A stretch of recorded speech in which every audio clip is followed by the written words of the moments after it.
دوستو سلام مسنون، امید ہے کہ آپ تمام اللہ کے فضل و کرم سے بخیریت و عافیت ہوں گے۔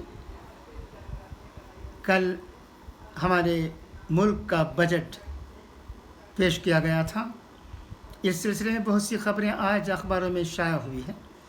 راشٹریہ سہارا نیوز پیپر سے میں چند خبریں اس سلسلے میں پڑھتا ہوں، انہیں سنیے گا۔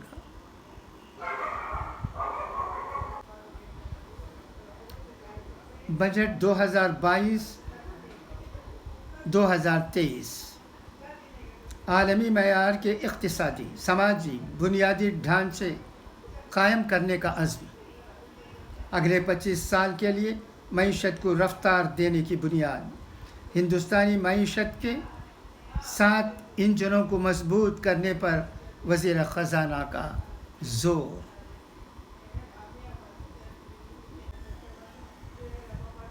نئی دہلی، وزیر خزانہ نرملا سیتا رمن نے منگل کو کہا کہ مرکزی بجٹ نے جامع اور مستقبل کی ترجیحات کے ساتھ آئندہ 25 سال کے لیے اقتصادی نمو کو آگے لے جانے کی بنیاد رکھی ہے۔ لوک سبھا میں اپنے بجٹ خطاب میں سیتا رمن نے کہا کہ مالی سال 2022-23 کے اس بجٹ میں ہندوستان کی آزادی کے 75 سے 100 سال تک کے امرت دور میں آئندہ 25 سال میں معیشت کو سمت دینے کے لیے بنیاد تیار کرنے اور اس کا خاکہ پیش کرنے کی تجویز پیش کی گئی ہے۔ اس میں 2021-22 کے بجٹ میں تیار کردہ نظریہ کو آگے بڑھایا جائے گا۔ وزیر نے کہا کہ ہم آزادی کا امرت مہوتسو منا رہے ہیں اور امرت دور میں داخل ہو چکے ہیں۔ وزیر اعظم نریندر مودی نے کہا ہے کہ سال 2022-23 کا عام بجٹ عوام دوست اور ترقی پسند ہے اور اس نے کورونا وبا کے دوران روزگار کے نئے مواقع کے ساتھ ساتھ اعتماد میں اضافہ کیا ہے۔ وزیر اعظم نے سلسلہ وار ٹویٹس میں کہا کہ بجٹ 100 سال کی خوفناک آفت کے دوران اعتماد میں اضافہ ہے۔ یہ بجٹ مزید انفراسٹرکچر، زیادہ سرمایہ کاری، زیادہ ترقی اور زیادہ روزگار کے نئے امکانات سے بھرا ہوا ہے۔ اس سے سبز روزگار کا میدان بھی کھلے گا۔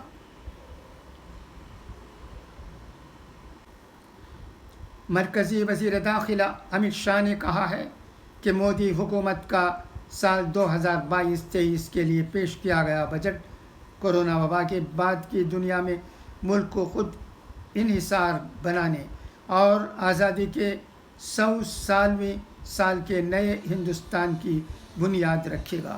انہوں نے کہا کہ مودی حکومت کی طرف سے پیش کیا گیا یہ بجٹ یہ ویژنری بجٹ ہے جو ہندوستان کی معیشت کا پیمانہ بدلنے والا بجٹ ثابت ہوگا۔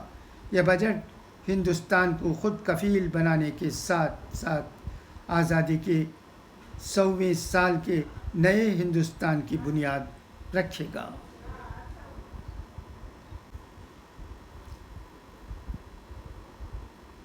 اپوزیشن نے منگل کو پارلیمنٹ میں پیش کردہ 2022-23 کے عام بجٹ کے لیے سرکار پر نشانہ سادھتے ہوئے کہا کہ سرکار نے ملک کے تنخواہ دار طبقہ اور متوسط طبقے کو راحت نہیں دے کر ان کے ساتھ اعتماد شکنی اور نوجوانوں کی روزی روٹی پر مجرمانہ حملہ کیا ہے۔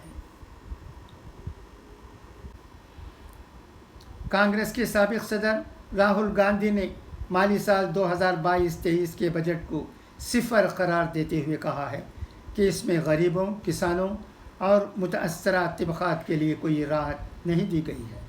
مسٹر گاندھی نے منگل کو وزیر خزانہ نرملا سیتا رمن کے ذریعے پارلیمنٹ میں پیش کیے گئے بجٹ پر رد عمل ظاہر کرتے ہوئے کہا کہ مودی حکومت کا بجٹ صفر ہے اس میں نوکری پیشہ افراد، متوسط طبقات، غریبوں، متاثرین، نوجوانوں، کسانوں اور ایم کے لیے کچھ بھی انتظام نہیں کیا گیا ہے۔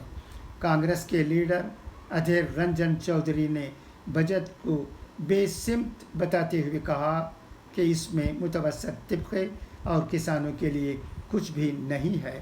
راجیہ سبھا میں اپوزیشن لیڈر ملکارجن کھڑگے نے الزام لگایا کہ سرکار کے وعدے ایک کے بعد ایک جھوٹ ثابت ہوتے جا رہے ہیں۔ عام بجٹ میں عام آدمی خالی ہاتھ، ہیلتھ فنڈ میں اضافہ نہ ہونا افسوسناک۔ بجٹ سے عوام کو کافی امیدیں وابستہ تھیں مگر لوگوں کو مایوسی ہوئی، کیجریوال نے کہا ہے۔ بجٹ نہ صرف کسان مخالف بلکہ نوجوان اور متوسط طبقے کے خلاف بھی ہے، سسودیا نے کہا ہے۔ بجٹ کے خلاف مخالف پارٹیوں کی آوازیں بلند ہو رہی ہیں۔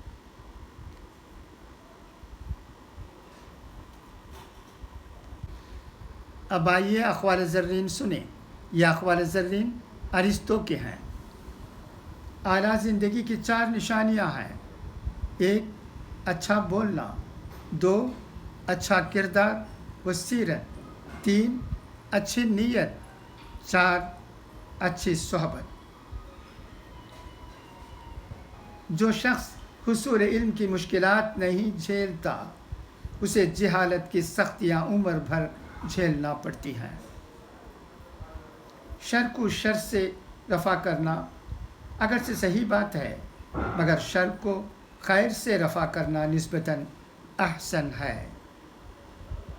لوگوں پر ظلم نہ کرنا بھی سخاوت ہے۔ غربت انقلاب و جرم کی ماں ہے۔ ظالموں سے تعلقات نہ رکھ کہ بروز جزا اس کی باس پرست تجھ پر عائد ہوگی۔ اچھا تو اب اجازت چاہتا ہوں، انشاءاللہ پھر ملاقات ہوگی۔ خدا حافظ، فی امان اللہ۔